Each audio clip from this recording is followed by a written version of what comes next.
आजकल हर जगह uniform civil code की बात हो रही है। कोई इसके फेवर में है और कोई इसे धार्मिक तौर पर गलत बता रहा है। क्या वाकई इसे लागू होना चाहिए या नहीं, ये समझने के लिए सबसे पहले जानना होगा कि आखिर यूसीसी है क्या।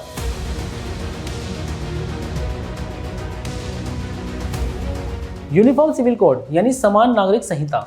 आसान शब्दों में कहें तो ये कोई कम्युनल नहीं बल्कि एक कॉमन कानून है जो सभी के पर्सनल लॉ पर एक समान लागू होगा। यहाँ पर्सनल लॉ से हमारा ये मतलब है कि जैसे हिंदू और मुस्लिम कोड बिल, असल में सभी धर्मों के पर्सनल लॉ ब्रिटिश टाइम में ही बन गए थे। सभी धर्मों के अलग अलग इंटरेस्ट थे, सबके अपने रीति रिवाज थे, उसी के आधार पर उनके पर्सनल लॉ बन गए। जैसे हिंदू कोड बिल ब्रिटिशों के समय साल 1864 में एंग्लो हिंदू लॉ बना था, लेकिन इसमें पुरुषों की तुलना में महिलाओं को बहुत कम अधिकार मिले थे, मतलब पुरुषों के फेवर में ज़्यादा था। इसलिए भारत की आज़ादी के बाद साल 1956 में हिंदू कोड बिल लाया गया था। ये बिल सिर्फ हिंदुओं पर ही नहीं बल्कि बौद्ध, जैन और सिखों पर भी लागू होता है। ऐसे मुस्लिमों का पर्सनल लॉ यानी शरीयत एप्लीकेशन एक्ट 1937 है।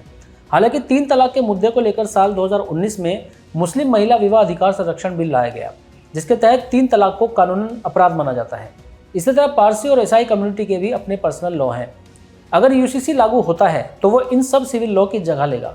सभी नागरिकों पर सिर्फ यूसीसी लागू होगा, चाहे वो व्यक्ति किसी भी धर्म या जाति का क्यों ना हो।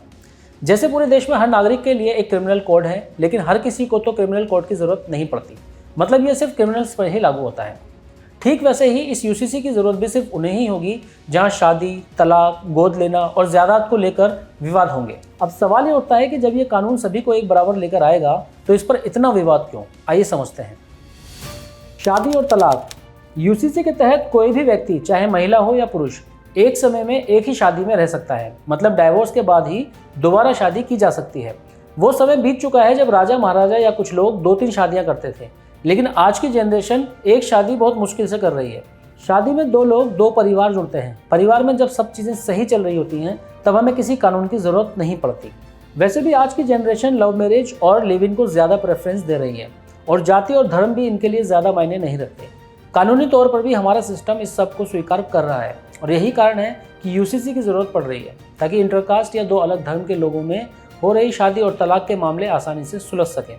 अगर धर्म के आधार पर बात करें तो कौन सा धर्म ये सिखाता है कि अपने जीवन साथी को तलाक दो? यानी अगर हम अपने धर्म को मानते हैं तो तलाक के बारे में सोचेंगे ही नहीं, क्योंकि विवाह से केवल पति पत्नी नहीं बल्कि 2 परिवार जुड़े होते हैं। इसलिए सभी धर्मों में शादी के वक्त कई कस्टम और ट्रेडिशन फॉलो किए जाते हैं। तो यूसीसी को धर्म से जोड़ना बिल्कुल गलत है। पहले के टाइम में जब पति पत्नी में कोई विवाद होता था तो वो मामला या तो परिवार में ही सुलझ जाता था या समाज के बुजुर्ग उसका समझौता करवा देते थे, और धीरे धीरे ये समय बदला। आज माइक्रो फैमिली है और समाज ने भी दूसरों के मामलों में पड़ना बंद कर दिया। इसलिए अपने पर्सनल विवादों के लिए लोगों को कोर्ट कचहरी जाना पड़ता है। एडॉप्शन। यूसीसी क्यों लाया जा रहा है? बच्चे का फ्यूचर सिक्योर करने के लिए। अगर बच्चा गोद लेने के बाद पति पत्नी सेपरेट हो भी जाते हैं तो बच्चे की जिम्मेदारी वैसे ही लें जैसे उनका अपना बच्चा हो। और जिस कपल ने बच्चा गोद लिया है, भविष्य में अगर उनका बच्चा हो भी जाए तब भी उस गोद लिए बच्चे को अपने अधिकार मिल सके। बच्चों को गोद लेने के नाम पर बढ़ रही क्रिमिनल एक्टिविटीज़ की वजह से। और सबसे बड़ी बात, हर धर्म सिखाता है कि ज़रूरतमंद लोगों की मदद करें, और जो धार्मिक होते हैं वो दूसरों की मदद करते भी हैं। कई एनजीओ और लोग इसका उदाहरण हैं। ऐसे लोग एडॉप्ट किए गए बच्चे को कभी ये एहसास तक नहीं होने देते कि वो बच्चा गोद लिया हुआ है, अपनी औलाद की तरह उनकी परवरिश करते हैं। लेकिन सभी के विचार एक जैसे नहीं हो सकते, इसलिए बच्चों के फ्यूचर को सिक्योर करने के लिए अगर यूसीसी लाया जा रहा है तो इसमें गलत क्या है? जायदाद का बंटवारा।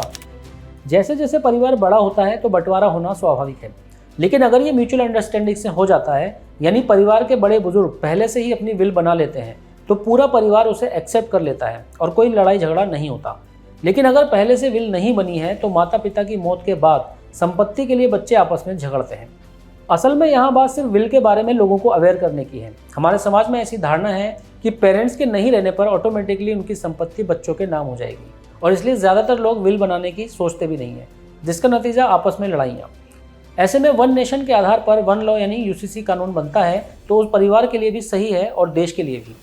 भारत का समाज हमेशा से ही पुरुष प्रधान रहा है, लेकिन समय के साथ लोगों की मानसिकता बदली है। आज एजुकेशन से लेकर हर फील्ड में लड़कियों को भी लड़कों के बराबर अपॉर्चुनिटी दी जा रही है। ऐसे में यूसीसी के तहत अगर संपत्ति के मामले में बेटियों को बेटों के बराबर हक मिल रहा है तो इसमें गलत क्या है? निष्कर्ष। सबसे पहले यूसीसी का प्रॉपर ड्राफ्ट तैयार होना चाहिए ताकि लोगों को हर चीज़ क्लियर हो सके, और हर राज्य का अपना यूसीसी लागू नहीं होना चाहिए। एक देश है तो पूरे देश के लिए एक कानून होना चाहिए। हर राज्य अगर अपना यूसीसी बनाता है तो इस कानून में डिफरेंस होगा, यानी अगर यूसीसी में 1% भी फर्क हुआ तो इसे लागू करने का फायदा क्या है? फिर तो वन नेशन वन लॉ होगा ही नहीं। देश को एक करने और समय के हिसाब से इसकी ज़रूरत को समझते हुए यूसीसी लाना सही है, लेकिन इसे लेकर सत्ता पक्ष और विपक्ष में जो सिचुएशन बन गई है उसे सही मायने में सिर्फ वोट बैंक की राजनीति कहा जा सकता है। आम जनता को समझने की जरूरत है कि राजनेता अपनी निजी स्वार्थ के लिए यूसीसी कानून को धार्मिक एजेंडा बना रहे हैं।